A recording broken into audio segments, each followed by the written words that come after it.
Hi, I'm Sharon Reed with the Hood Museum of Art at Dartmouth College. The following program was part of our special spring lineup of exhibitions about the Arctic.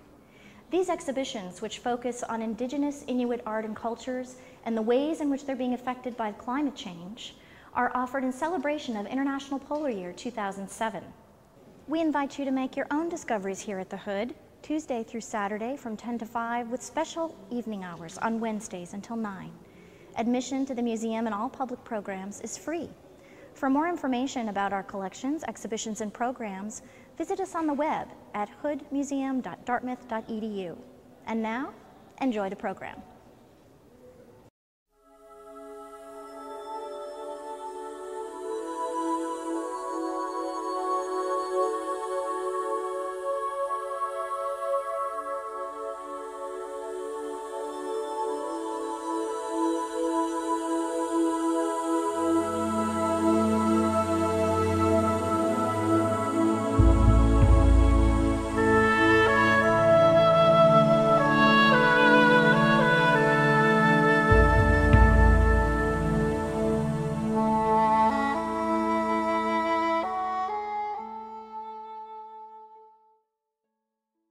A little bit about how you choose the rocks and what's the significance of sort of the plateaus of flat rocks versus the rounded rocks. Is there a reason to place that way? Yeah, the reason for picking up large rocks like this, the bottom piece has to be a foundation on the ground like this.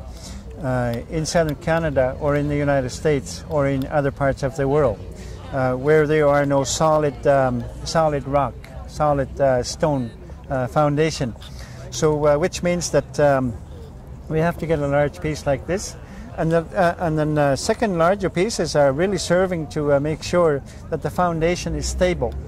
And the flat rock allows you to build a little bit higher and higher until you get further up, and you can get a nice flat rock like this to make it look nicer. Because it makes the Inukshuk much more nicer when you have a nice piece on top like this. And then, for me, you can build it two different ways. You can build it just piling up rocks like that, or you can build a window on top of the Inukshuk like this. On top, which sort of looks like a head, it's not considered a head, but it's called a pointer also, pointing towards animal locations or fishing locations as well. Very good. Can you tell me, there's another structure that's similar to Inukshuk that is sort of more purposefully in the likeness of a person. Can you distinguish the two? The ones with legs and arms and heads? Yes. Inuit have never built Inukshuk with heads, arms, or legs.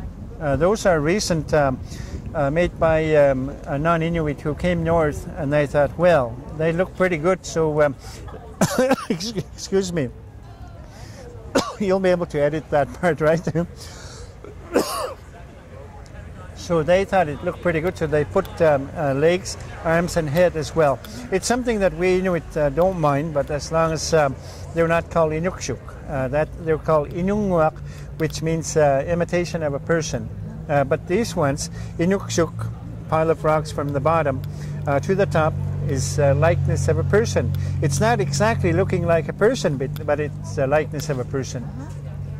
Is there can you tell me, is there a significance to the geology of Nunavut and the types of rocks that are used? Are they very different from what you're using, say, in New Hampshire? Or? Yes.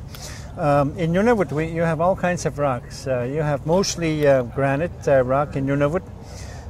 You also have limestone in several different parts of Nunavut. So you can build Inukshuk with flat rocks on top of each other all the way up to the top. But where I come from, we use quite a lot of granite to build Inukshuk. And you can also use different types of rocks, granite or quartz, white rock, which makes it also a nice looking Inukshuk once you are finished with it. I like my own Inukshuks, the ones I built for different people, different organizations, such as this one, to look nice, because I'd like people to admire them years down the road. Thank you. Thank you.